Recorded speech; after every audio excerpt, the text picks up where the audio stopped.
What Did I Say with Dan Rothenberg. Hello, everybody, and welcome to the show. I had an interesting thing happen to me. I had ordered some Legos for my son, which took a long time to come. It turned into like a big drama where it had been like 3 weeks and it was on back order. Then FedEx sent a confirmation that it had been delivered and it hadn't, so it turned into a little bit of anxiety for my son. Finally, it got delivered and there was one extra bag of Legos in there. Score, right? And my son said to me, "What are we going to do about the extra bag?" And I immediately said, "Well, don't worry about it. It's extra. It's bonus. We can keep it." And then my son said, "No, I'm worried that this bag isn't ours and it's somebody else's and they're waiting for their order. And they're upset like I was." And then it kind of hit me. My son is the better person in this moment. And instead of teaching him lessons that are going to bring him down to my level, I should probably kick it up. Because I caught myself. I was about to, what was I about to teach him? No, kiddo. Hey, screw them. Don't worry. It's not our problem. The point is that we got more.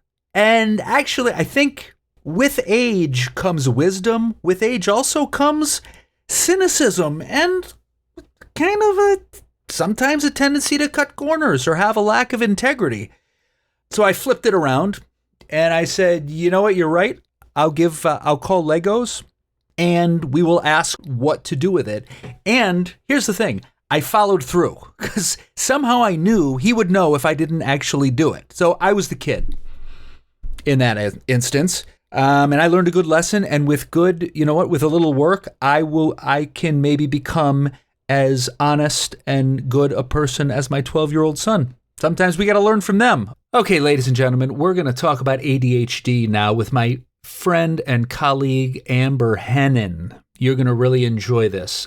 I consider ADHD, I have personal and professional experience with it. I've been on and off medication myself as a kid and an adult.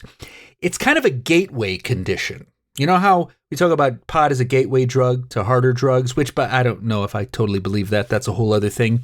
ADHD is kind of a gateway condition to other problems like anxiety, low self-esteem, anger, and sadness. Because think about it. Our kids with ADHD are sitting in an educational environment along with other environments, and they have a certain type of brain that doesn't fit with the environment and with the curriculum. So if, as parents, if we accidentally shame them and put extra pressure on them, it's going to ignite all these other problems. So we're going to talk to Amber about how we can reframe this condition of ADHD, help our kids be successful. Because guess what? ADHD people are very successful, very creative, and we owe a lot to them. So we're going to learn how to support them when they're young.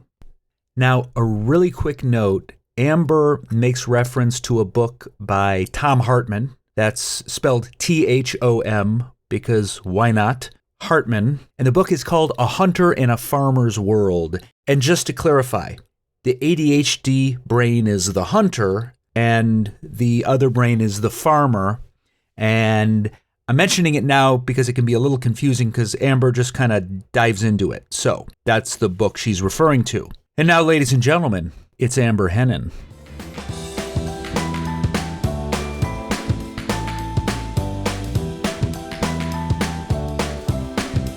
Okay, so tell me about the practice, this exciting practice you're in the process of opening. Yes, my new practice is called Deep Space. You can find it at deepspacepdx.com. And it is a practice solely dedicated to mental health classes and process groups. Mostly for teenagers. There are some adult classes as well. So one of these groups is an ADHD group. Yes. And there's a teen one and an adult one. Okay. So let's talk about the teen one. What do ADHD kids need? I think first and foremost, they need to know that they're not a problem.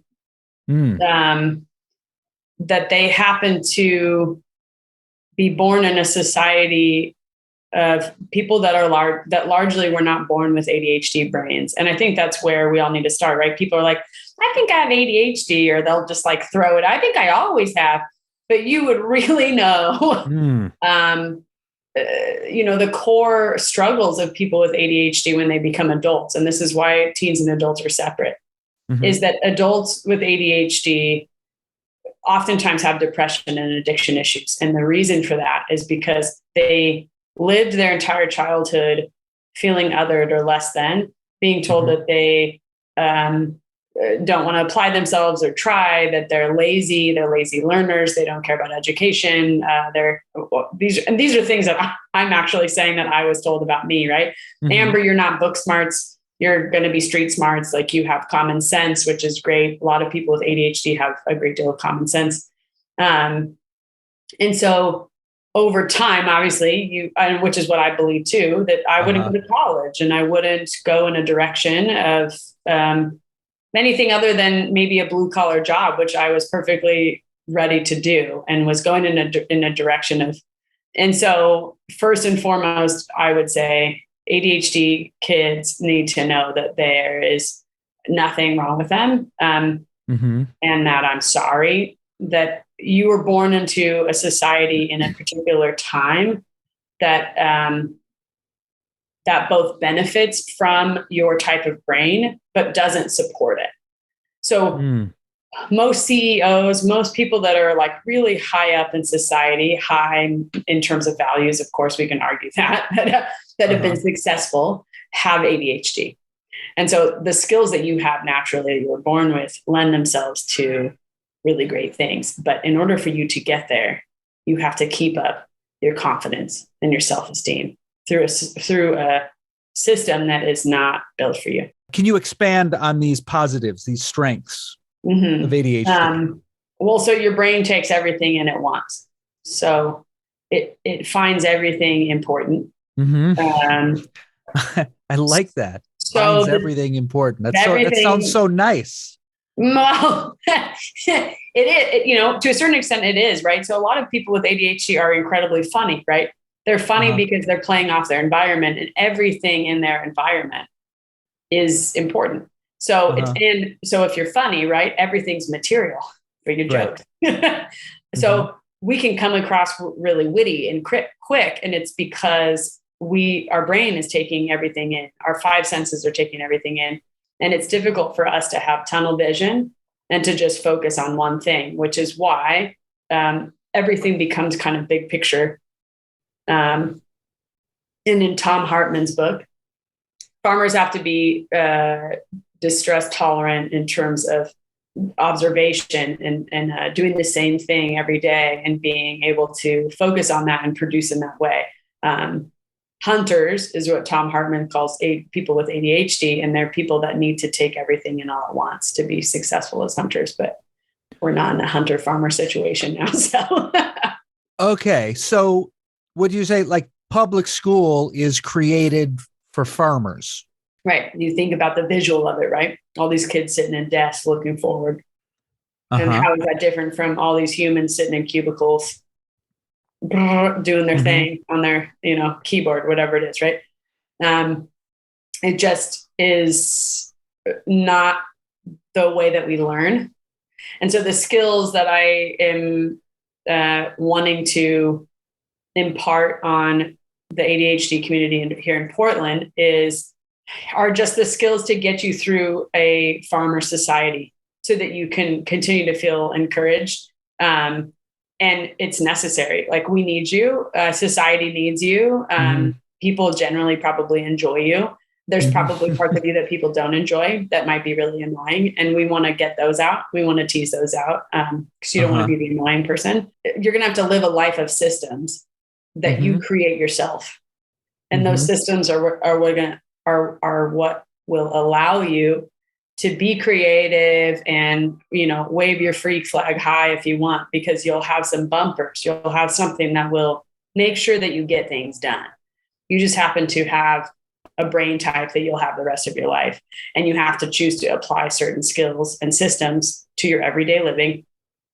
Tell us about the skills. What was the term you used? That people with the ADHD have to live in certain systems? Yeah. So one skill that is really helpful in that so task management systems, right? Mm-hmm. How do you get your tasks done? Mm-hmm. And how do you prioritize them? Mm-hmm. Because we're very visual people, we can't just like have a planner and close it and like hope for the best, we need something kind of in our face. And we need kind of a system that we can add to every moment. Uh-huh. Like, oh, I just had this thought. Well, you can't assume that thought's going to come back. And that thought might be really important. So put it on something, right?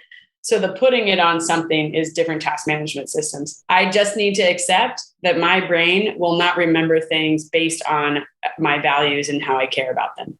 So it's organizational systems, especially for hunters, going back to that. Yeah. For the ADHD brain, whereas a farmer might just have a planner, and that's fine. Right. Well, there's a lot of skills on listening and how to show someone that you're listening. That doesn't necessarily involve eye contact, because ADHD people struggle in relationships in that regard. It's difficult for us to trust once we get on a roll with sharing something, which is probably what I'm doing now because I'm excited about it. It's hard for us to stop, oftentimes because our brain is on this train that like we can't stop, one, and two, we're afraid that we'll forget what it is that we're saying, because memory is kind of a part of this. Yeah, kind of like, okay, let's get it out. Let's say it now because you'll forget. That's right. And the pausing is another skill that needs to be taught, is how do you make sure that you pause to engage with your listener versus steamrolling them and not including them in the conversation. So we've got organizational skills and social skills for ADHD. Yeah. Specifically, the reason for separating the teens and ADHD is, with teens, it's like they need the social skills. We want to make sure that we mitigate the damage that they're going to do socially in their life with this brain. They can't just lean on humor. I mean, they'll probably be funny the rest of their life if they encourage that, but they got to figure out how to have real meaningful connection, which involves slowing down. And for adults, I think there needs to be a little bit more tending to of past pain that's happened as a result of ADHD for decades. And, a big part of my mission, regardless of age, is just making sure, again, that there's no problem here. It's just managing something that is really cool, in my opinion. Unfortunately, the cool creative person has to also take on some management stuff, which sounds boring, but we're going to make it really fun. What do you say to parents with teenagers struggling with ADHD? I mean, I would figure out your own words for making sure that they know, number one, you're probably annoyed with them. Let's be honest. Be okay with that. Okay. I'm annoyed with just how much this kid is just not on task. Like just difficult to finish homework or turns in homework late. Like just all of these challenges that go with having an ADHD kid. And you're grappling with medication. Do I put him on meds or not? That's out of my scope, but I would encourage you to talk to a psychiatrist. But the best medicine for ADHD is a combination, of course, like most mental health things, with potentially with meds or not. But that's the other thing I would say is be willing to have your kid take an alternate route. I started in community college and I have a master's degree in a lot of specialties and I'm respected in my field in this town. So with starting at community college and not having that pressure of college, not having pressure in something educational makes you so excited to learn. Like it's so much more fun because you can't learn the way that other people can. And so I think for parents, what I would shout from the rooftops is be okay with B's and C's.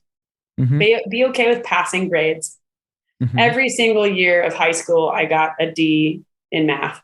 So every summer I had to retake the math class from the year before, all through. And the lack of pressure from my parents of this is just a natural consequence. I guess, yeah, my biggest advice is to be flexible with what you think education should look like for your kid. And you're not encouraging B's and C's, but you're not encouraging A's. You're not saying you have to get an A, or let me look at your grades or your transcript or whatever. More so of, what kind of help do you think that you need? I mean, there's way more resources now than in the 80s in these schools and IEPs and whatever else, but like, have your kid involved in that whole process. Don't rule them out. Treat them like an adult. They want to be treated like an adult, which means there's also adult consequences, right? Like for me, taking math every summer. And what happens when we sort of, whether intentionally or not, kind of shame our kids for not being farmers? Yeah, I mean, your kid will do one of two things. They'll either shut down or they'll lash out. Or kind of more like an aloof. I was more the aloof kid. It doesn't matter to me, whatever. Like, I don't care, right? I would say that for your kids, you want to always be in their corner. And if they're struggling in school, you want to come from a place of curiosity. And a phrase that I think parents could use more often with their children is, help me understand. Help from your perspective, what do you think is going on? Assume that I don't know, but I'm here and I love you. Assume that I don't know. Humble yourself. It's okay that you're an adult that doesn't know. The adult that they want is someone that's a secure base, that's going to make sure that they're fed and have a safe place to sleep. And the statistics are what? You need to be a good parent 30% of the time. So if you mess up, that's okay. But if the mess up 70% of the time is shame, that's probably going to do a disservice to your kid. So supporting them and as a result, they could easily become like me, where they are super pumped about being educated because they had no pressure about being educated. And they went into an environment with curiosity because that's just how their brain works. They were trained hopefully to ask a lot of questions, which most ADHD people do. And if we don't do these things, this kid will either say, doesn't matter to me, whatever, or they'll shut down and they'll stop talking to you and they won't be engaging in school.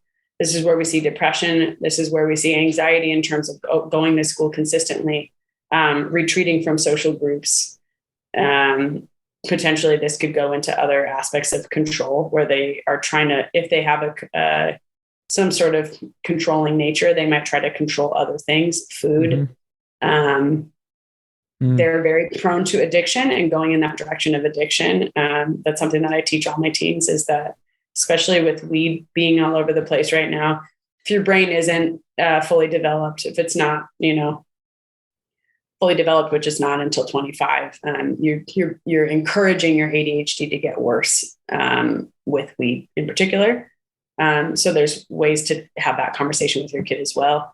I'm happy to take your kid and have that conversation with them from someone that's not their parent, which might have more of an impact. But don't be afraid to say this stuff as well, from kind of a no eye contact, sit on the couch or in a car that's facing the same direction. Don't like lock eyes with your kids and be like, I learned about this statistic of increasing ADHD if you smoke weed before you're 25. Like, try to be chill about it. And then kind of mic drop, say what you need to say, listen to them for a moment, and then get up, set your own timer, 20 minutes. No long diatribes of teaching them lessons or whatever. Just kind of in and out, teach the lesson, let it go. Well, and assume that the lesson is them needing to share. If you've talked that whole time, the universal thing over the time I've worked with teens that they say about their parents is, I wish that they would listen. And what I get from that is parents are going in with a pressure thinking they have to teach. And these are now fully formed adults with non-fully formed brains. They're exploring themselves, they're learning, whatever, and they want to run things by you. This happened in school, or I'm feeling this way, or I want to talk about masturbation, or so-and-so just started smoking weed after school, or whatever it is, right? and they just want to like kind of have someone who they can conversate with who's not going to judge them, and then just kind of drop it. And if you turn everything into a lesson, they're probably not going to chat with you anymore because it's just patronizing. To always be taught, to always be lectured.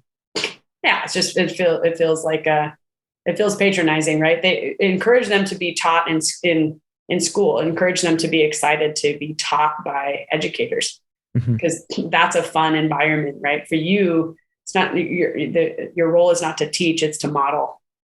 Oh, yes.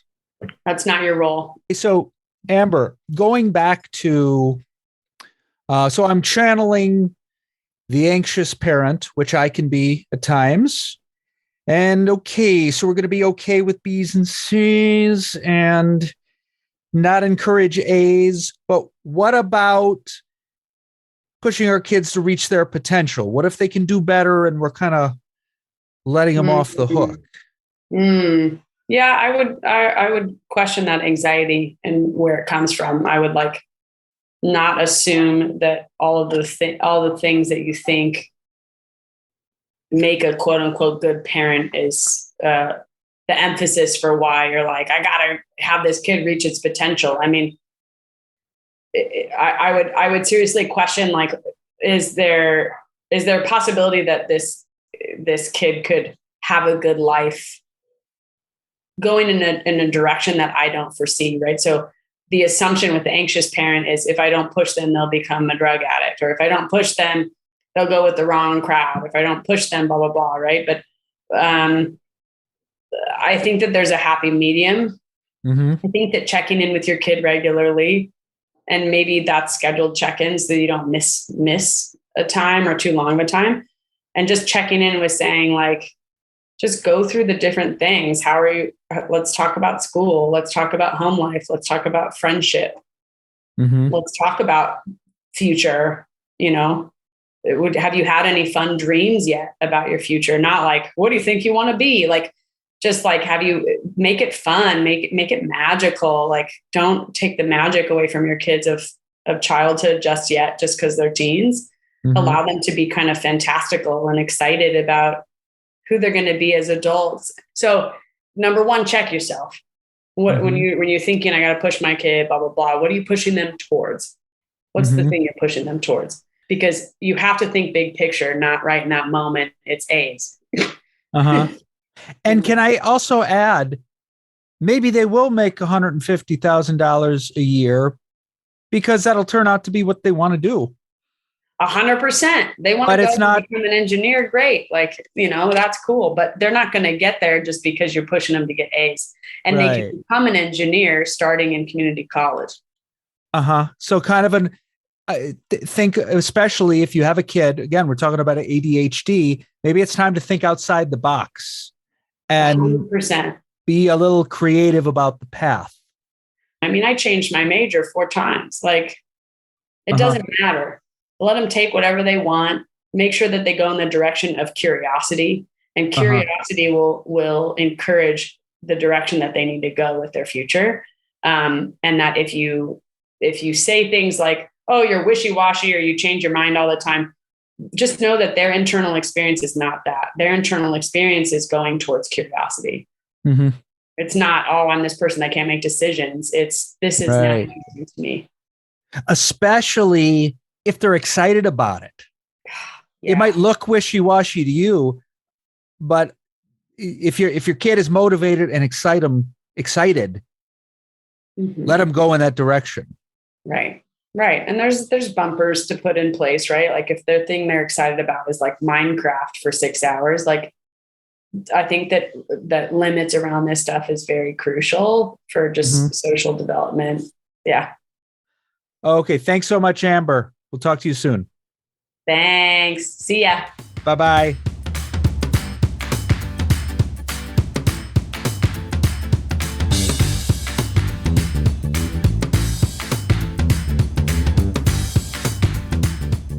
Okay, and we're back. I just want to hit this point again. When Amber was talking about being okay with B's and C's, we're not instilling mediocrity in our kids, okay? We're talking about a situation where our kid has ADHD and is really, really trying and needs some pressure taken off him.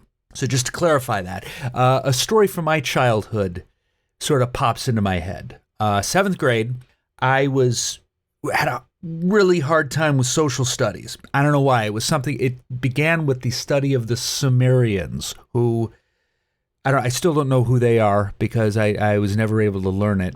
But I was always, A's and B's were the expectations in my house, and I used to get a C in social studies a lot, okay? So I had this semester where I really tanked it all. I had like 4 C's and 2 B's, something that was just it wasn't cool with my parents, and it wasn't cool with me. And then we were all disappointed.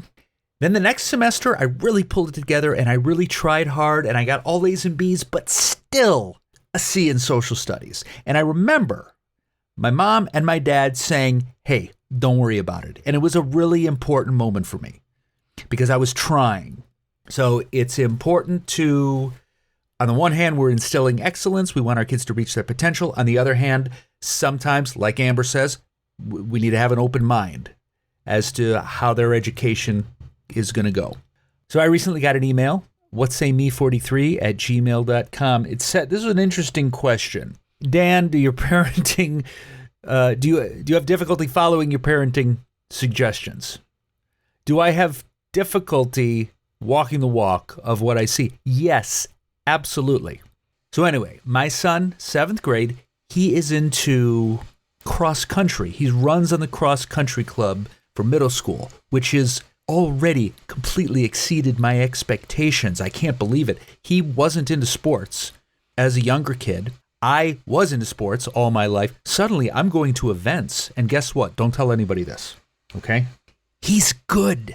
He is a runner. He is fast. When I practice with him, which has been a great bonding experience for us, when I practice with him, he laps me twice on the track. He has like a gift for it. You see where this is going. Listen to me, right? He's got a gift. He's good. So I want to say things like, get out there and kick all their asses. Win. Okay. And you know what? He's not quite ready for that message. Maybe he'll become that type of runner, but I notice my own desire to push it along, right? And to kind of always let him know that he can do better. But the thing is, he's motivated on his own. So let him run with it, no pun intended. Instead of me bringing my own anxiety and bringing my own pressure into it when it's not necessary. So there you go. Yes, it's hard. Okay, it's hard to find that balance. It's easy to just think about expectations and excellence and results, but at the same time, forgetting our kids are individuals and they want to do well, and giving them the space to do that. Okay, great episode. Thank you to Amber Henin, and I'll see you guys next time.